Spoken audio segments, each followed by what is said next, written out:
Did you ever think about how many balloons it would actually take to make a house float? Did you notice which real person the villain was named after? Maybe you did if you watched the movie as a grown-up. Keep watching for more stuff in Up kids don't normally catch.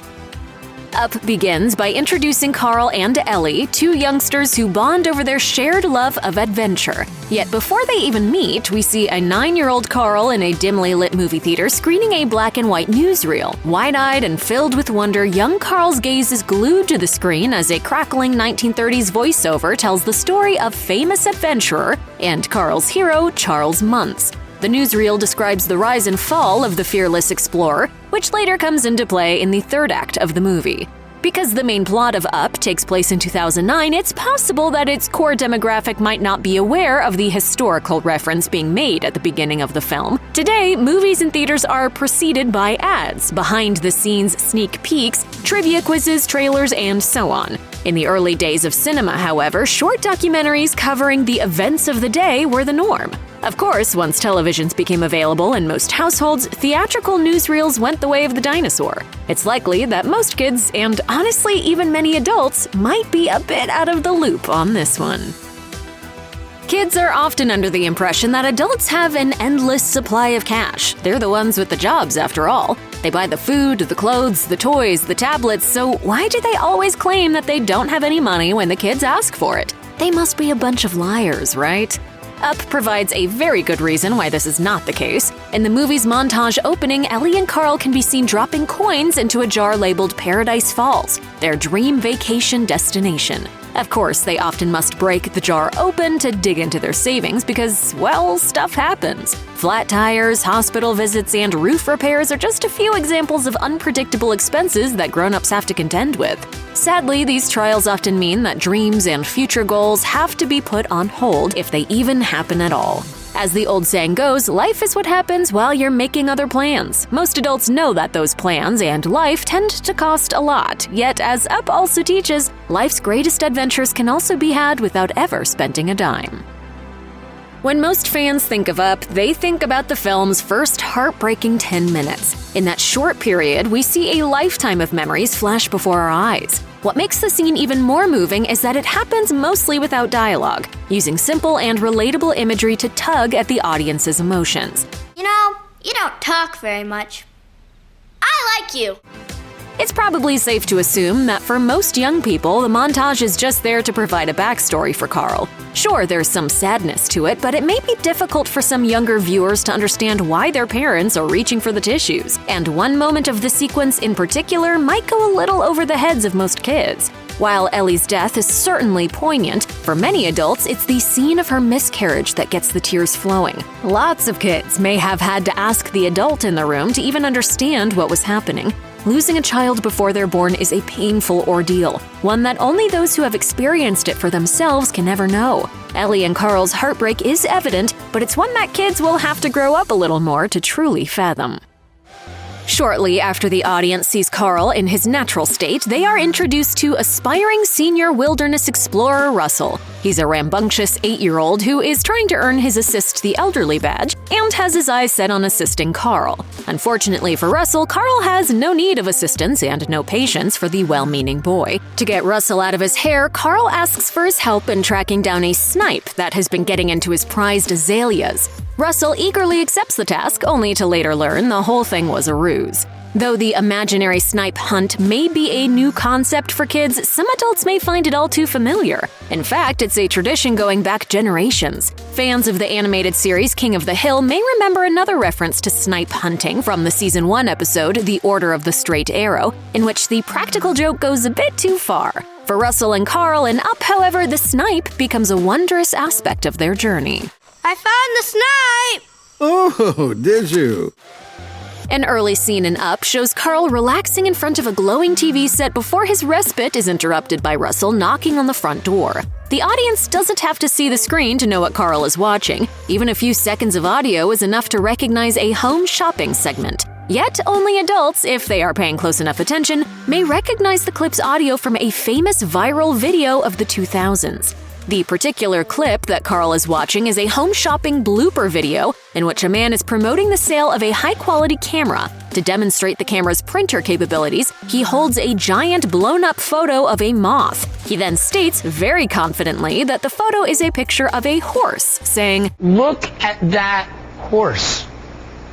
The bushy tail, the big teeth, the hooves." It's only when the producer relays the truth to him over an earpiece that the host realizes his mistake. But by then the damage has been done and the hilarious result was ripe for internet fodder. One thing that Pixar and Disney do well is feed audiences imaginations in unique and awe-inspiring ways. That's certainly the case with Up. When Carl's beloved home is lifted aloft by an array of colorful balloons and starts soaring through the air, viewers know that they are in for the ride of their lives. So long, boys!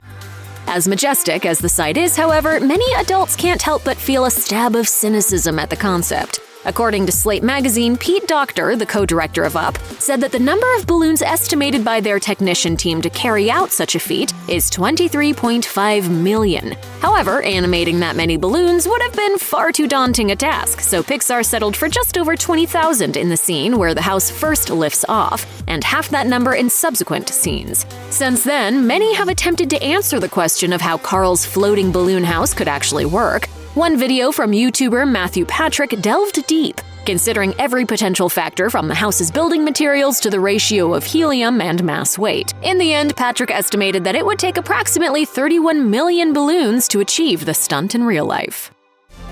The antagonist of Up is the washed-up explorer Charles Muntz, who has made it his life's work to find a rare species of large bird, evidence of which he was once accused of fabricating, and clear his good name. When he discovers that Carl and Russell are in the company of the female bird they've named Kevin, Muntz's greedy obsession turns to thoughts of murder. Muntz will do whatever it takes to claim his prize, even if it means he has to kill an old man and a small child to do it. Muntz is clearly a bad guy, but what younger fans might miss is that the man whom he is named for was something of a Disney villain himself. In Walt Disney's early days as an animator, his distributor was a man named Charles Muntz. Muntz had a hand in commissioning Disney's first popular cartoon character, Oswald the Lucky Rabbit, but Muntz ultimately cheated Disney out of the ownership of Oswald and stole most of the Disney Brothers animation team, forming his own studio, which would later become Screen Gems. Unfortunately for Muntz, Oswald the Lucky Rabbit isn't well remembered today. Disney soon created another character whose popularity would make his company the world's most powerful media empire. The Walt Disney Company also purchased the rights to Oswald in 2006. Some jokes never get old, and A Bunch of Dogs Playing Poker is one of those timeless classics. During the climax of Up, Russell and Carl's bird friend Kevin is captured by the dastardly Charles Muntz. When Carl refuses to help, Russell fearlessly takes on the mission by himself, mounting a leaf blower held aloft by a bouquet of balloons. Against all odds, Russell makes it to Muntz's giant zeppelin, the Spirit of Adventure, with Carl close behind after a change of heart. As Russell approaches the Spirit of Adventure, he is spotted by Muntz's guard dogs through the window. The pack is in the middle of a card game, with one bulldog in particular seeming to have won the jackpot of doggy treats. This is, of course, a funny visual gag, but kids probably didn't get the cultural reference. It's a nod to a famous series of American paintings, Dogs Playing Poker by Cassius Marcellus Coolidge. Coolidge created 18 paintings for his iconic series, the most recognizable being A Friend in Need, which was painted in 1903. The artwork depicts 7 dogs of various breeds sitting around a poker table and holding cards. One of them even has an ace of clubs hidden away, just like one of the dogs in Up. Marvel movie end credits are known for their sneak peeks and Easter eggs, but Disney and Pixar also have their little secrets as well. Watch the end of Up and you'll see a few.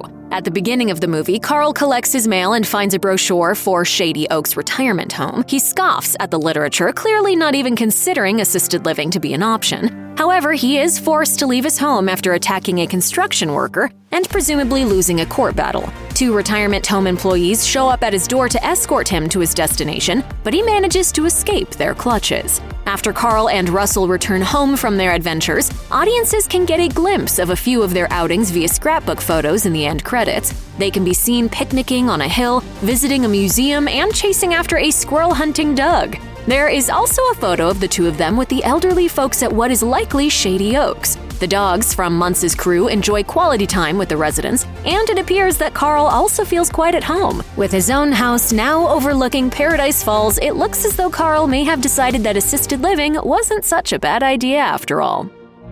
From the film's opening scene to the roll of the end credits, the theme of Up is abundantly clear. Adventure is out there, and despite what kids might think, life doesn't end when you're old. For Carl, his first adventure began when he met Ellie in the abandoned house in his neighborhood. That adventure continued when he and Ellie wed, though it came to a sad end at her death. However, as Carl soon learned, his own adventures were far from over. Instead of accepting a quiet and mundane life in his twilight years, he decided to seize the day and go on his very own journey of discovery and wonder.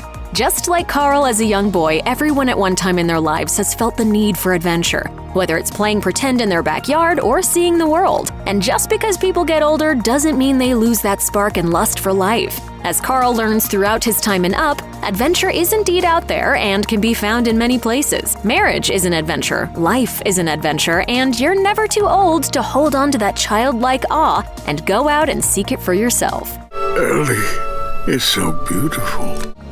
Check out one of our newest videos right here. Plus, even more Looper videos about your favorite movies are coming soon. Subscribe to our YouTube channel and hit the bell so you don't miss a single one.